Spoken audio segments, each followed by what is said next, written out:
Next destination, Route 228, where the next boss trainer is. Now, this next route is in a desert, which means permanent sandstorm in all the battles. Okay, good thing that guy back there didn't see me. Now, that trainer you see on the right, that's who I'm going to fight. But first, I'm going to pick up these berries so that way they won't disappear by the time I come back here later on in the game. Now, for those of you wondering why I was gone for a week and a half, it's quite simple. I was too busy fighting off a cold. Yeah, last week, I was really coughing a whole lot to the point where I couldn't do much of anything, much less make videos. So yeah, if I tried recording while coughing every 10 to 15 seconds, then it just wouldn't sound good. So yeah, there was no way I could work like that. But as of right now, I think I'm feeling healthy enough to start recording again, so here I am. Alright, I'm just going to surf on the water so that I can avoid that trainer over there. I'll fight that trainer when I eventually come back here later on in the game. Okay, good thing he didn't see me fight over there, unless he can walk on water, but I digress. Now, as for the guy I'm about to fight, as I said before, he specializes in dark types, and I don't think I have anything super effective to hit dark types with. Well then again, a lot of dark types have a secondary typing, so you best believe I'll take full advantage of that other typing, whatever it may be. The Shadow Badge, well, with a name like that, you would think he specializes in ghost types. Well actually, I do have Moonblast on Cresselia, but it's not a very good idea to send Cresselia against a whole bunch of dark types, for obvious reasons. Okay, Ace Trainer Shade sends out a Houndoom, which is the reason why Palkia is in the lead. I could have had Dialga in the lead to avoid taking damage from the Sandstorm, but some things are more important than avoiding residual damage. Okay, one Surf and this thing will go down one hit since its defenses aren't very good, especially its physical defense. Gee, you would think this thing would have a Focus Sash so that way it could at least do something instead of dying in one hit. Well actually, I'm pretty sure it would die in one hit anyway, even with the Focus Sash, because, yeah, at the end of the turn the Sandstorm will kill it. And down it goes. Yeah, so no chance. Alright, one down, 5 to go. Who's next? Sharpedo. I think I feel comfortable keeping Palkia in, so one Thunderbolt should put it down one hit. Another Pokemon that could really use a Focus Sash, so that way it could at least do something instead of dying in one hit. Well, I'm not really sure if this thing has Speed Boost, but if it does, then it doesn't matter because the Sandstorm would kill it anyway, even if it is holding the Focus Sash, which it's not. And down it goes. Once again, it's a no chance.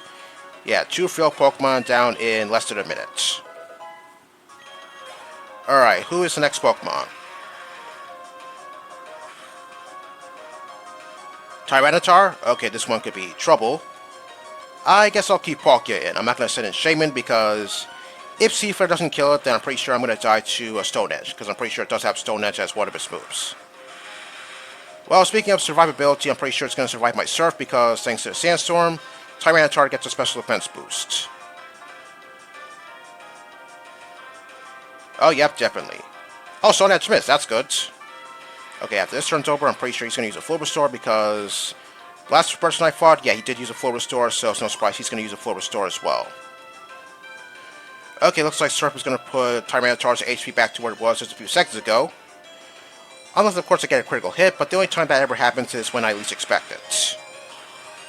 But I can still hope, but I can't hope too much because, well, as I said, it only happens when I least expect it. Okay, that was the same amount of damage as it did last turn. Okay, this Sandstorm damage is really racking up. I mean, yeah, the only damage Palkia has taken so far is from the Sandstorm. Other than that, this person hasn't touched me at all with any of their moves. Okay, that's half of this person's team down already. Alright, what is the next Pokemon? Weavile. Okay, that's a job for Dialga. And at the same time, I can avoid taking damage from the Sandstorm. Well, as I said before, a lot of dark types have a secondary typing, and Weavile is one such Pokemon.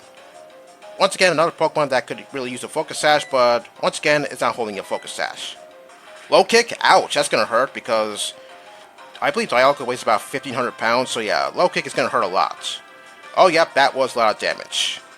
As for Flash Cannon, it's going to one-shot Weavile because, yeah, it is a pretty frail Pokemon. As I said before, this thing could really use the Focus Sash, so, yeah, it could actually do something. Well, then again, it did do something because it's pretty fast, but, yeah, other than that, yeah, maybe it could at least do something else instead of dying in one hit. Alright, next Pokemon. Shiftry. I'm going to send in Shaman for this one, so that way I could get Stab on Air Slash in hopes of one-shotting it. Well, Shiftry's not exactly the most sturdiest Pokemon around, so hopefully one Air Slash is enough to take it down in one hit. Okay, for a second I thought it missed. Not really sure what this thing has, but I think it's best to keep it that way. Yeah, a lot of these Pokemon have pretty wide move pools, so yeah, I can't really take my chances with whatever these guys might have. Okay, now we're down to this person's last Pokemon, and what might that Pokemon be? Spiritomb? I guess I'll keep Shaman in, so that way I could possibly lower Spiritomb's special defense with Seed Flare. Hopefully it connects. Alright, how much is it going to do? I'm not expecting one-hit KO because Spiritomb has some pretty good defenses. Okay, didn't lower special defense. Dark Pulse, how much is that going to do? Okay, that was quite a bit of damage. Now, is this person going to heal again? Well, so that, actually, I think the last person used one full restore, so I don't think he's going to use a full restore again. Or maybe I just miscalculated that completely. Well, okay, then I guess I can get some HP back. I'd expect the person to use another full restore because, well, yeah, as I said before, last person I fought, I think he used one full restore, so I never expected this guy to use another full restore. Okay, from that amount of HP, let's see if I could take it down with Seed Flare. Hopefully it connects. Oh yeah, leftovers, that could be kind of annoying. Alright, there we go. Good thing it didn't miss. Okay, Seed Flare gonna take it down. Alright, there we go. Spiritomb goes down. Yeah, Spiritomb is one of those Pokemon that knows how to stall since it has pretty good defenses and it doesn't have very many weaknesses. And with that, the Shadow Badge is all mine. Okay, looks like he's completely speechless. You know, if Roke wasn't a gym leader in this game, then I'm pretty sure this guy was specialized in rock types because we're in a desert, and deserts usually mean sandstorming, and his entire team would benefit from the sandstorm. It'll do nothing for you. Yeah, I know that. Nothing personal. Oh yes, this line of text right here, this is what he would say if I was playing a previous version of Renegade Platinum, and he wouldn't fight me at all. Yeah, I have no idea what was up with that. Probably some sort of bug in the game. Okay, now I'm gonna fly to the fight area because my next destination is Route 225. Sorry about that. Okay, while I'm healing up my Pokemon, I might as well talk about the 7-star Terry battle event that's currently going on right now. I could have talked about it when it was first out, but I couldn't because, yeah, I was too busy fighting off a cold. So we got 7-star Feraligatr. The event started on November 1st and ended on November 3rd. And now started up again yesterday on the 8th, and it'll end tomorrow on the 10th. Okay, its level is, well, you know what it is by now. Its ability is Sheer Force, its char type is Dark, its nature is Adamant, and its moveset consists of Crunch, Liquidation, Psychic Fangs, and Ice Punch. And its additional moves include Swords Dance, Earthquake, and Dragon Dance. So, how would I go about that thing? Well, first off, I use Malamar, so that way, maybe if it went for Swords Dance a few times, I could use Skill Swap to give my contrary ability over to Feraligatr, so that way maybe it could lower its own attack stat. But unfortunately, it only went for Swords Dance once, and yeah, it just really wasn't working out at all, so I had to go with something else. And that something else was in the form of Koraidon. Yeah, I never expected one of my team members to take on a 7-star Pokemon. So, my Koraidon, the moves I gave it were Swords Dance, Breaking Swipe, Drain Punch, and Collision Course. Swords Dance, that way I could give my attack a huge boost. Breaking Swipe to lower Feraligatr's attack stats instantly. And if things get tough, then I can just use Drain Punch to get some HP back. Yeah, I slowly whittled its HP down, but hey, as they say, Stone Steady wins the race. Although I'm not really sure what other Pokemon I could have used, but yeah, I guess Koraidon was the best Pokemon to use against that 7-star Feraligatr. Now, as for Route 225, well, this place brings back so many memories. Just listening to the music, well, I feel as though it's the start of something new.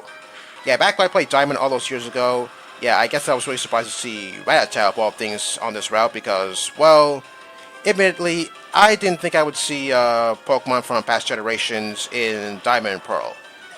But looks like I got a huge surprise. Now, as for that 7-star Feraligatr, well, one thing you should know is when its HP is at 50%, I believe it goes for Dragon Dance, but I don't think it really fazed me all that much. Okay, I'm just going to put Shaman in the lead because the first trainer I'm about to fight, I believe he has both a Slowbro and a Slowking, so Shaman should do well against those two. Unless, of course, Seed Flare decides to miss, and one of those two Pokemon decides to use Trick Room, because, yeah, I believe one of these two knows Trick Room, so, yeah, that could be a huge problem if Seed Flare misses. Like that. Wow, can I call these things or what? Well, anyway, I don't think the Slowbro's really going to do a whole lot to me. Oh, Rain Dance? Well, that's not going to do anything at all. So yeah, I was really expecting Feraligatr to go with Sword Stance a few times, so that way it could lower its own attacks, that way maybe its attacks won't do so much damage. But it looks like I can only hope for that for so long. I mean, that 7-star Infernape, yeah, as I said previously, I did use skill swaps to give it my contrary ability, so that way it could lower its own stats like an idiot. And it did that successfully. Although I'm still reeling from the fact that it one-shotted me because it used Focus Energy. Yeah, that really sucked. But yeah, as for Feraligatr, I don't think it took me that long to take it down. I mean, yeah, it looks like Malamar didn't do the trick, so I had to go with Koraidon.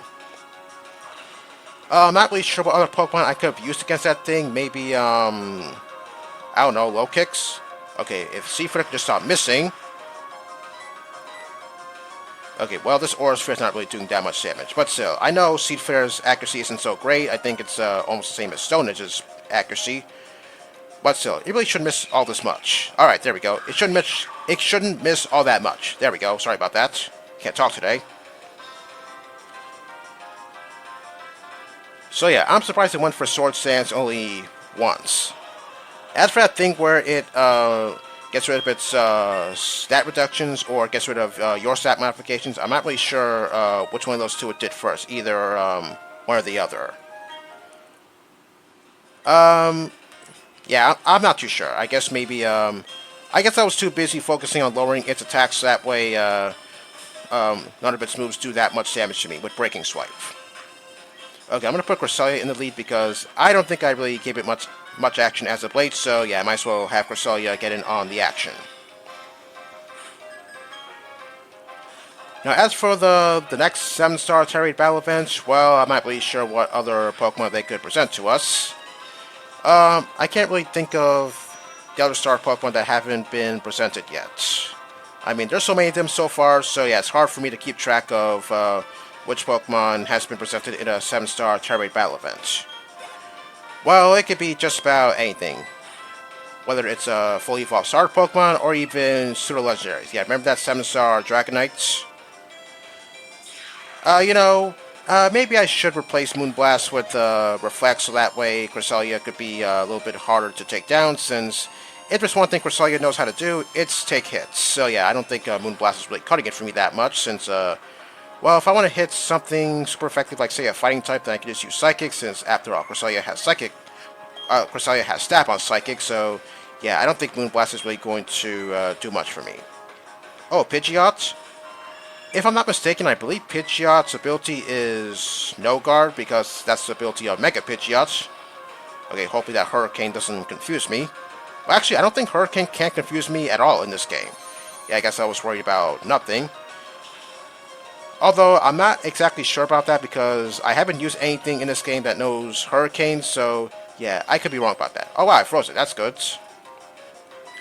I still wish I could try out Mega Pidgeot, but yeah, unfortunately, Pidgey doesn't exist in Omega Ruby and Alpha Sapphire, so it looks like I'll have to play around with Mega Pidgeot somewhere else.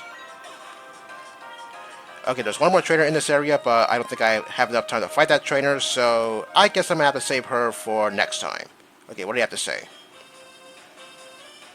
Interesting.